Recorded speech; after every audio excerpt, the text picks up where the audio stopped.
Salve, salve pessoal, Rodrigo Barbati aqui conversando com você sobre temas de atualidades. O nosso objetivo agora é economia, economia internacional. Você tem acompanhado aí os temas, vale recordar, sabe que a crise econômica continua nos noticiários de forma contundente. O objetivo para nós, e é importante lembrar, é pensar nesses assuntos sobre outros aspectos. Caiu muito Grécia em prova, né, professor? Demais. Agora, o tema da vez, ou a bola da vez, é a Espanha. Você tem observado aí que a Espanha está frequentemente nos noticiários. Então é aquela história. Depois da Grécia, agora é a vez da Espanha? Sim, senhor. Agências de risco rebaixaram notas de títulos da dívida espanhola, o governo espanhol está pagando mais juros. É interessante lembrar que a economia espanhola estagnada, há uma elevação do nível de desemprego, o país está fazendo um pacote drástico de cortes. É aquela história, são os PIGs na Europa. Lembra? União Europeia, dentro da União Europeia a zona do euro, dentro da zona do euro você tem os famosos PIGs, né? Os 5 quebradões. Portugal, Irlanda, Itália, Grécia e Espanha. A Espanha é a bola da vez. Então esse é o tema. É o mesmo problema, déficit público, está gastando mais do que arrecada, estagnação econômica, dívida pública elevada, tudo isso como tema para você observar. É a crise na Europa que continua caindo em prova, essa é a questão. O que interessa para nós observarmos é a demanda do governo espanhol por um apoio da Europa, pedindo recursos para sanear, ou melhor, para estabilizar as suas finanças. Estão pedindo um plano de ajuda aí, orçado em 100 bilhões de euros. Se você lembrar que nós temos 73 bilhões para Portugal, 85 para a Irlanda, a Grécia levou 110, depois mais 130 e agora a Espanha aí com 100, quer dizer, isso é uma grana imensa, né? Essas questões estão nos noticiários, então a crise na Espanha como um tema importante para você observar. Não esquecendo principalmente, de novo, do contexto dessa crise, que é uma crise que vem do setor público, mas que emana lá daquela de 2008, que veio do sistema financeiro, econômica. Então saiu do sistema financeiro americano, atingiu a economia americana, a economia mundial. Então esse é o contexto da crise, e é o que eu vou pedir para você aí observar quando destacamos essa questão. Vale mencionar, e seria esse o ponto, em relação ao tema sobre a crise econômica na Espanha. Nesse cenário, e é interessante destacar, a preocupação, porque além da Espanha, há temores sobre a Itália. A dificuldade de que a Itália realmente venha a exigir também grande ajuste e principalmente, na verdade já vem fazendo um grande ajuste, venha principalmente depender de recursos também da Europa e da União Europeia para sanear as suas finanças. Então são alguns olhares aí sobre esse tema de crise econômica. Ele é redundante, é repetitivo, a gente sabe disso, mas continua caindo em prova, então demanda a sua atenção, até porque os avaliadores já não estão mais perguntando sobre a origem da crise, estão perguntando ou dos seus efeitos, ou de medidas tomadas pelos governos para enfrentar a crise, vai por aí o tema. Então a sugestão é muito cuidado nesse assunto. Aproveitamos e nesse cenário, vale lembrar que a estagnação da Espanha no primeiro trimestre de 2012 reforçou essa desconfiança de crise mais intensa e é óbvio, né, aquela preocupação, né, você tem quase um quarto da população economicamente ativa espanhola desempregada e metade da população jovem entre 16 e 24 anos está sem emprego. Então você vai observar uma preocupação realmente com os indicadores econômicos que são ruins no caso da Espanha. Vale fazer esse paralelo, vale fazer menção a essa questão. Crise econômica é tema, sim senhor. Além disso, temos que destacar as reuniões que ocorreram do G20 e do próprio BRIC no contexto da crise econômica, e a grande discussão em relação ao tema foi a reunião do G20 no México.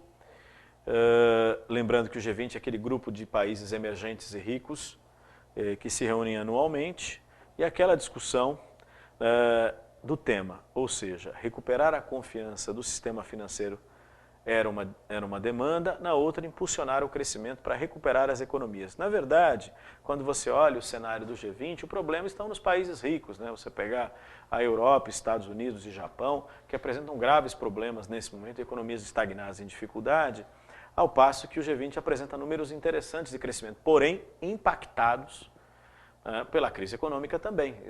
Os efeitos disso é a queda no ritmo de crescimento dessas economias dos países emergentes, principalmente aquela turminha dos BRICS, né? Quando você fala do Brasil, Rússia, Índia, China, África do Sul, Então tomar cuidado aí com essa siglaiada, né? Vale lembrar. Outro ponto importante é que os países ricos e emergentes concordaram que ainda seria necessário dar um fôlego aos países em dificuldade e que prolongariam as medidas protecionistas que já estavam sendo adotadas para gerar estabilidade nesse contexto.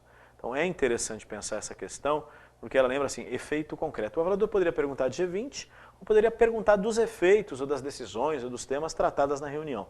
Reunião no México em junho, decidiu medidas protecionistas que protejam a indústria nacional como fôlego desse processo, vale observar. Então, reunião do G20 como característica aí nesse tema.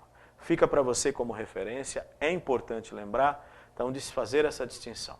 Além disso, temos que lembrar que no contexto dessa reunião, os BRICS também se reuniram.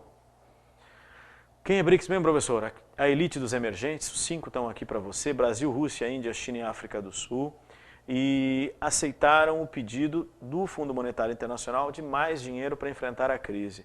Você viu que o pacotão aí chega em torno de quase $500 bilhão.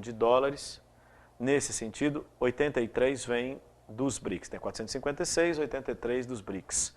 A única coisa é que houve uma exigência dos países emergentes, dessa elite, querendo, e é significativo destacar, que você tenha medidas, vamos dizer assim, de manutenção de poder, ou, na verdade, não manutenção, mas da divisão de manutenção, não seria adequada a expressão, mas a ideia da divisão de poder dentro desses organismos, né? O que os BRICS querem é ter mais poder de voto no organismo, poder decidir mais. Então romperia com aquela tradição de que os ricos decidem, né? Porque colocam mais dinheiro no Fundo Monetário. Agora, como os emergentes estão contribuindo mais, eles querem mais poder, seria essa a ideia. Por isso ampliam sua contribuição, mas de poder em torno disso, né?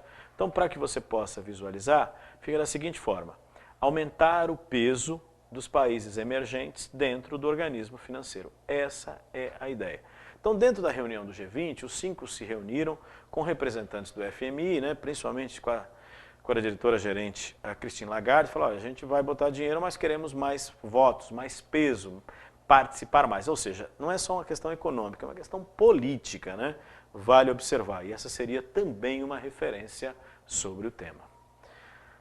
Para concluir o raciocínio, veja o exemplo de 2 questões que giram em torno desses assuntos. Tendo o texto acima como referência, se há os seguintes: o texto falava da economia, da crise econômica no geral. Então eu não me preocupei porque o que eu queria era tirar os assuntos que falavam de organismos internacionais e não se referenciavam ao texto. Então não me preocupei com o texto porque o texto não afetava as questões. Então fui direto às afirmativas. O FMI tem como objetivo básico zelar pela estabilidade do sistema monetário internacional, que é o papel do FMI, que você viu ali, os BRICS querem mais participação. E o Banco Central Europeu é responsável pela estabilidade do euro, moeda adotada por todos os países membros da União Europeia. Todos não. Você vai lembrar que nós temos 27 países na União Europeia e 17 na zona do euro. Então não é todo mundo. Só para você observar, e o texto não falava disso. A minha preocupação é mostrar como o FMI e a Europa, a União Europeia, podiam cair em prova como conhecimentos gerais. Essa é a ideia. Tudo bem? Então, certa a primeira afirmação, errada a segunda, por causa do todos, né? O Banco Central realmente é o guardião do euro. Porém, não por todos. 17 dos 27, vale observar. Tá bom, pessoal? Obrigado a todos, bons estudos e até a próxima.